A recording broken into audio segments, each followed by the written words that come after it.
I'm celebrating a very important anniversary. This bloom was the first 3-foot bloom I made 3 years ago. When I started blooming over 3 years ago, my goal was to go big for a few reasons. I was a portrait artist and I worked on big canvases. And also, I saw it as a challenge because at the time, no one was doing big blooms.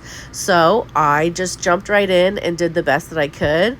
This was the first piece that I did. You'll see there was like a few problems, but I've learned so much since then, and the only reason I've learned is because I jumped in and did it. So if you guys are thinking about doing big blooms, I would jump right in and do it. It's definitely challenging. That's why most people only do 4-inch coasters.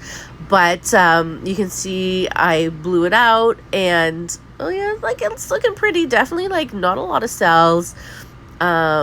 My spinner wasn't even. You'll start to see as I spin it out, it kind of gets wonky, and I didn't feel confident enough to adjust it at the time, so I just kind of kept letting it spin.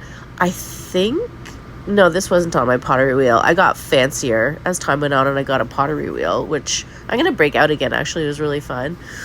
But the problem here with my first one was I think my paints were too thin. Definitely my cell activator was too thin. You can see that piece is getting wonky there, and I'm not really doing much to fix it at that point. It's also hard to kind of adjust something so big.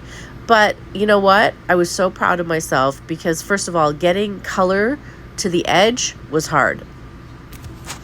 Getting any sort of cells is hard. Getting cells that don't look wonky or warped is hard. So for me, it was like a win, but I said to myself, you know what? It's definitely not a perfect blue, but at the time I was so excited because I got something that was definitely a start to something. So let me know, guys, like, have you tried to do big blooms? Are you gonna try to do big blooms? Just go and do it. You have nothing to lose. I always say it's only wasted paint. Make sure your consistencies are right. Make sure you spin slowly to, get the composition that you want. Here's the close-up of this guy.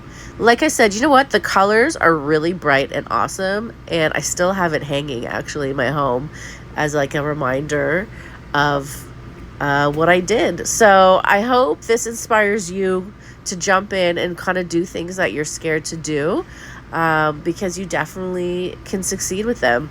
So I hope you guys have a good day, and happy Bloomiversary to me. Bye-bye.